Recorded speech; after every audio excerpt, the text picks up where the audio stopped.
हरिद्वार में चुनाव की सरगर्मी शुरू हो गई और ये सरगर्मी शुरू की है विशाल गर्ग ने, जो बीजेपी के नेता हैं। और उन्होंने कहा है कि मैं हरिद्वार से इस बार अपनी दावेदारी पेश कर रहा हूँ बीजेपी के टिकट पर विधायक के चुनाव लड़कर।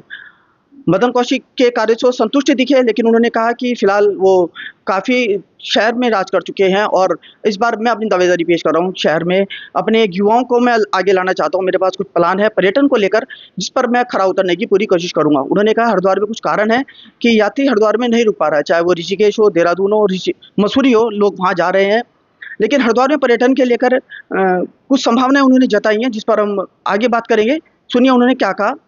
2027 में भारतीय जनता पार्टी की ओर से मैं अपनी दावेदारी को करने जा रहा हूं, और क्योंकि हरिद्वार शहर में मेरा ये मानना है कि तीर्थाटन के साथ साथ पर्यटन का होना बहुत जरूरी है। और आज मैं देखता हूं कि पिछले 25 सालों में हरिद्वार को जो है पर्यटन के रूप में बहुत कम चीजें मिली हैं।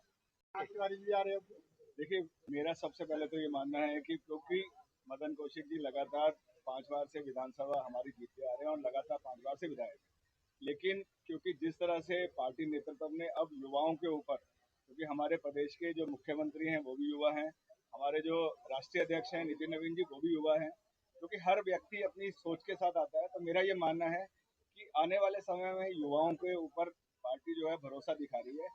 एक युवा होने के नाते, क्योंकि हर व्यक्ति की अपनी सोच होती है। माननीय मदन कौशिक जी ने शहर के लिए बहुत बेहतर कार्य किया है, लेकिन आने वाला समय जो युवाओं का है, मेरा ये मानते हुए मैं हरिद्वार शहर से अपनी दावेदारी को इस बार करता हूं। और मैं ये कहता हूं कि हरिद्वार में तीर्थाटन के साथ साथ पर्यटन के जो बहुत अपार संभावनाएं हैं उनको बढ़ाने का काम मेरे द्वारा किया जाए। उज्जवल पंडित भी युवा हैं, तो उज्जवल पंडित को टिकट क्यों नहीं दिया जाए?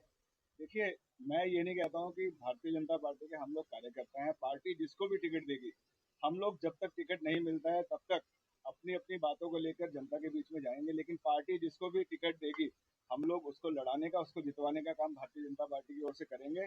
और आने वाले समय में तीसरी बार भी भारतीय जनता पार्टी की सरकार पूर्ण बहुमत के साथ बनने मतलब मदन जी ने कोई काम नहीं किया 20 सालों में? मैं ये नहीं कहता हूँ, माननीय मदन कौशिक जी ने काम किया है, लेकिन एक युवा सोच जो शहर को आगे बढ़ाने का जो कार्य मेरे द्वारा किया जाएगा, जो शहर में पर्यटन की जो कमी है, आज हमारा जो पर्यटक है वो यहाँ से ऋषिकेश, देहरादून, मसूरी शिफ्ट कर जाता है। आज जो पर्यटक यहाँ पर आता है वो गंगा स्नान करने के बाद सीधा जो बाहर के रोड पकड़ लेता है। तो मेरा ये मानना है कि शहर के अंदर कुछ ऐसी चीजें होनी चाहिए, कुछ ऐसे स्पोर्ट्स होने चाहिए, कुछ गंगा म्यूजियम हो, इस तरह की चीजें हो जो पर्यटक जो है यहाँ पे 1 दिन 2 दिन रुके और रुकने के बाद यहाँ पे समय व्यतीत करे। इस चीज को लेकर मेरी ये सोच है कि आने वाले समय में मैं यहाँ पे इस तरह की जो निर्माण है उनको करूँ और पर्यटन को रोकने का काम नहीं टिकट नहीं। देखिए, मेरा यही मुद्दा है कि एक तो भारतीय जनता पार्टी के कार्यकर्ता होने के नाते पर्यटन को, जो पर्यटक यहाँ से शिफ्ट हो रहे हैं उनको बढ़ावा देना, और दूसरा शहर का विकास करना। और शहर के अंदर जल भराव की समस्या आप देखते हैं लगातार भगत सिंह चौक और चंद्रजय चौक पे, उसका निस्तारण करना, और उसके अलावा जो नशा यहाँ पे बहुत ज्यादा बढ़ रहा है उसका भी निस्तारण। आपको सुना आपने विशाल गर्ग क्या कह रहे हैं? अपनी दावेदारी को लेकर वो आश्वस्त दिखे। उन्होंने अपने टिकट की मांग की है बीजेपी से और कहा है कि इस बार वो विधायक का चुनाव लड़ने की तैयारी में है। पर्यटन को लेकर उन्होंने अपनी बात रखी, लेकिन स्पष्ट रूप से उन्होंने नहीं बताया कि पर्यटन को लेकर उनके पास क्या प्लान है, क्या कार्य उनकी योजना है और किस तरह से वो पर्यटन को इम्प्लीमेंट करेंगे।